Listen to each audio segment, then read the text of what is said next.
नमस्ते। मलासन में बैठने के बाद में शरीर को आगे की ओर झुकाना है और स्पाइन स्ट्रेट करके ऊपर की ओर, फिर वापस नीचे आना है। फिर उसके बाद एक्सेल करके दोनों हाथ को ज़मीन पे रखना है और धीरे धीरे धीरे शरीर को आगे की ओर झुकाते रहना है। और इसके बाद मलासन में श्वास को भरते हुए शरीर को ऊपर की तरफ स्ट्रेच करना है। फिर श्वास को छोड़ते हुए बॉडी को ट्विस्ट करना है। ट्विस्ट करने के बाद में दोनों हाथ को आपस में ग्रिप बना लेना है। ध्यान रहे कि आप जब भी श्वास छोड़ते रहो तो सेम डायरेक्शन में आपका कंधा ट्विस्ट होता रहे। अगर नहीं पॉसिबल है तो आप एक जगह श्वास को नॉर्मल रख के आप होल्ड करके रखो। जितनी देर आप होल्ड करके रख सकते हो उतनी देर। स्थान पे खड़े होके कमर सीधी रख के श्वास छोड़ते हुए दोनों हाथ ब्लॉक्स के ऊपर रखना है, या फिर आप ज़मीन पे भी रख सकते हैं। फिर धीरे धीरे वेस्ट को नीचे करना है। फिर अगर आपको पॉसिबल है तो दोनों एल्बोज भी आप ब्लॉक्स के ऊपर रख सकते हो, otherwise you can use the floor. आप फ्लोर पे भी रख सकते हो। फिर आप यहाँ पे होल्ड करो, जितनी क्षमता है आप में आप होल्ड करके रखो। ध्यान रहे जिन्हें घुटनों में तकलीफ है इसे ना करें। यहाँ से हाथ सीधा करके एक हाथ ज़मीन पे एक आसमान की तरफ स्ट्रेट करके बॉडी को ट्विस्ट करके रखना है। जितनी आप में क्षमता है आप यहाँ पे होल्ड करके रखें। आपको ध्यान रहे घुटनों में अगर आपको ज़्यादा तकलीफ होने लगे तो आप इसी पोस्चर से वापस आ जाएं। और ये एक्सरसाइजेस आप अपने डेली रूटीन में भी ऐड कर सकते हैं।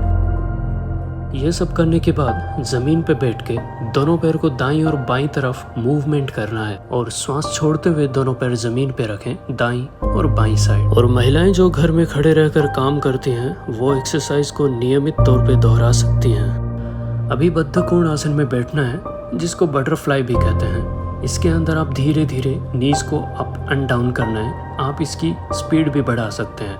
इसके बाद धीरे धीरे स्पाइन स्ट्रेट करके आगे की ओर झुकना है, फिर ऊपर जाना है। ध्यान रहे आप श्वास छोड़ते हुए आगे की ओर आएं। इस एक्सरसाइज की प्रक्रिया आप अपने समय के अनुसार घटा और बढ़ा सकते हैं। उसके बाद में आप श्वास छोड़ते हुए दोबारा नीचे आएं और धीरे से स्थिरता से होल्ड करके रखें।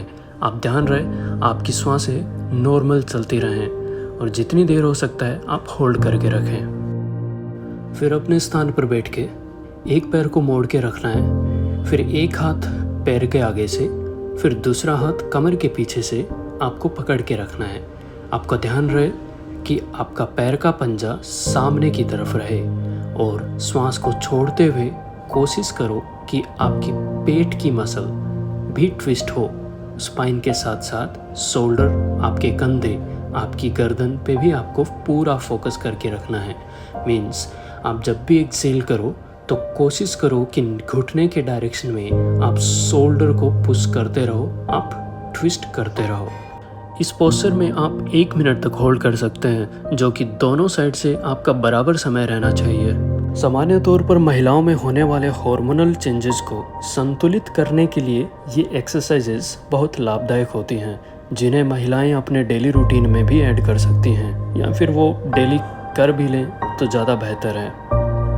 और फाइनली आप पेट के बल लेट के श्वास को भरते हुए पीछे की ओर मुड़ना है और फिर श्वास छोड़ते हुए नीचे की तरफ आना है। ध्यान रहे हिप मसल्स आप कॉन्ट्रैक्ट करके रखें। इसकी रिपीटिशन कम से कम 10 बार, ज़्यादा से ज़्यादा अपनी क्षमता के अनुसार करें। होने के बाद श्वास को नॉर्मल रख के आप होल्ड करें।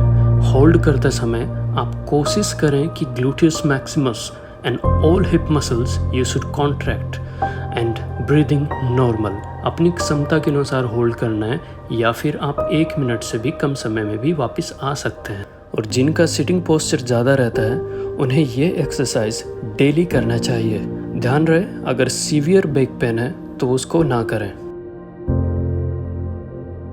वज्रासन में दोनों हाथ ज़मीन पे, दोनों घुटने दूर करके अपनी कमर को सीधी रखने की कोशिश करनी है। उसके बाद में दोनों हाथ धीरे धीरे ज़मीन की तरफ लेके आना है और श्वास को छोड़ते हुए कोशिश करना है कि हमारी अपर बॉडी पूरा ज़मीन को टच हो जाए। ये होने के बाद में आपको श्वासें एकदम नॉर्मल रखनी है और जितना हो सके आप यहाँ पे रेस्ट कर सकते हैं, भले वो 5 मिनट 10 मिनट भी हो सकती हैं। Read it and share it to those womens who needs it. Thank you.